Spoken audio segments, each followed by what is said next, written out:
Okay guys, in this tutorial we're gonna learn how to handle errors on our own. Sure, when we run into problems, Visual Studio will inform us, but what if we wanna add something? Can we do this? Yes, not just in C# and Visual Studio, but also in many other programming languages and editors. It's really not important. Anyway, let's use main section, and we are going to create using Python terminology a list and using C# terminology array of characters. Okay, let's give it a name,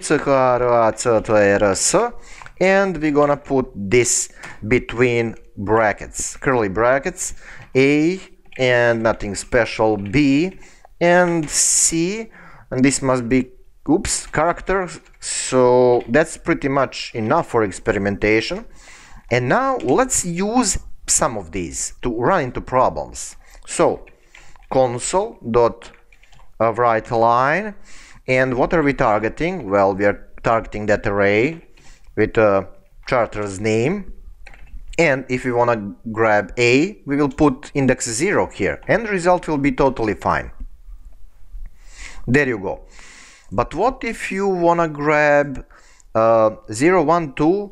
What if you want to grab C? If you put 2, again, everything will be fine. There you go. But what if you do something silly, like obviously there is no 200 elements here? Well, Visual Studio will inform you that something is going on. Index was outside the bounds of the array. And yeah, that's very nice. So thank you, Visual Studio. But can you handle this on your own? Well, actually yes.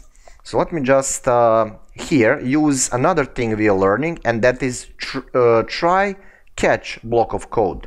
Try means we are going to try if this will work, and if it will not work, then we will print something. So right here we are going to close this block of code, and we will say F5. What is happening? Edits were made which can be compiled. Execution cannot continue until the compilers are fixed. So basically we must fix this thing. Well, how? Okay, let me try this again with new indentation, and again problem, expected catch or finally. So we need additional step here. We need to catch that exception. Okay, how? Well, easy. Let's just catch it. We're going to say and what are we catching? Well, exception. We must use this parenthesis here. And then what? Okay, we can just say, for example, some kind of custom report here. Let me think. For example, console.write line, and let's use something from Taxi movie. I think Alarm General. Probably that is I don't know, from second or third movie. I can't remember. Anyway, Alarm General, and a couple of these. Okay, so this is custom stuff. When we press F5, we will get that information, custom explanation. There you go, guys.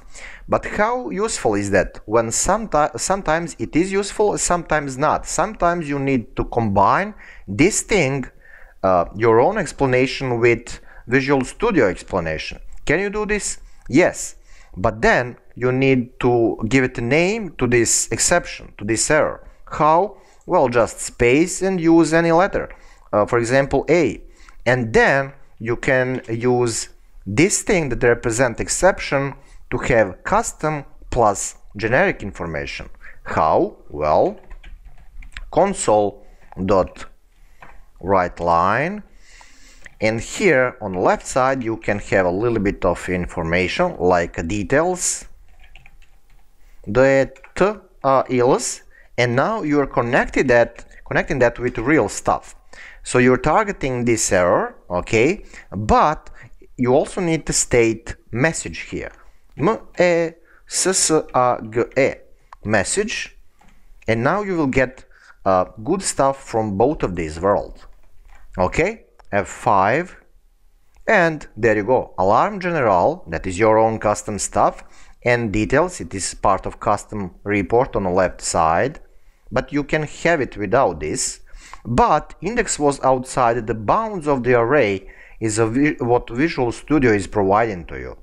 So yep, you can totally delete these details if it's kind of puzzling, and you're just left with a pure message from Visual Studio. There you go. Okay, can you use something else here, like a Z and then Z down there? Will this work? Well, why not? It will work, but most of the people are using E here. Okay, let me test that again, and this will work. Obviously, we do have problem because this is not accurate here, right? But what if it is accurate? So let's say 0 here, and we will get A from list, from array. There you go. So if everything is fine, there is no reason to catch any kind of error because there is no error. But if we say 1000, obviously there is error, and then this will kick in, whatever is in catch block of code. So that's kind of nice, and you will have also this in many other languages. Probably I said that already. But the question is, okay, so we do have try and catch, but what if for some reason we need some part of source code that will always be executed? Can we have that? Well, actually yes, but you will use finally block here.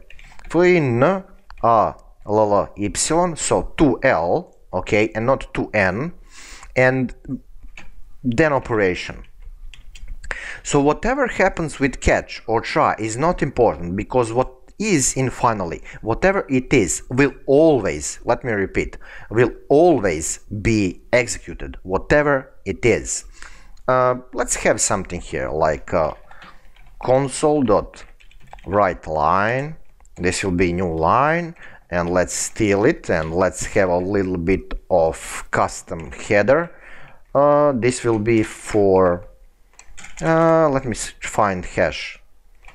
Okay, hash, and let's steal it again down there, but in between we will, for example, print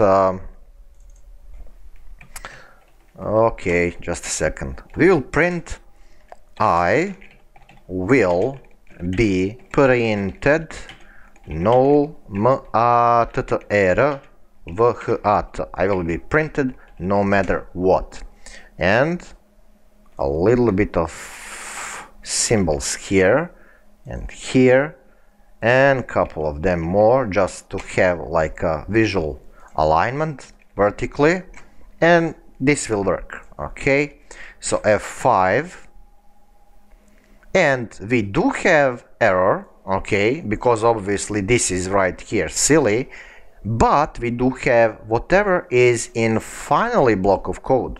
I will be printed no matter what. So let's have proper functioning of application or script.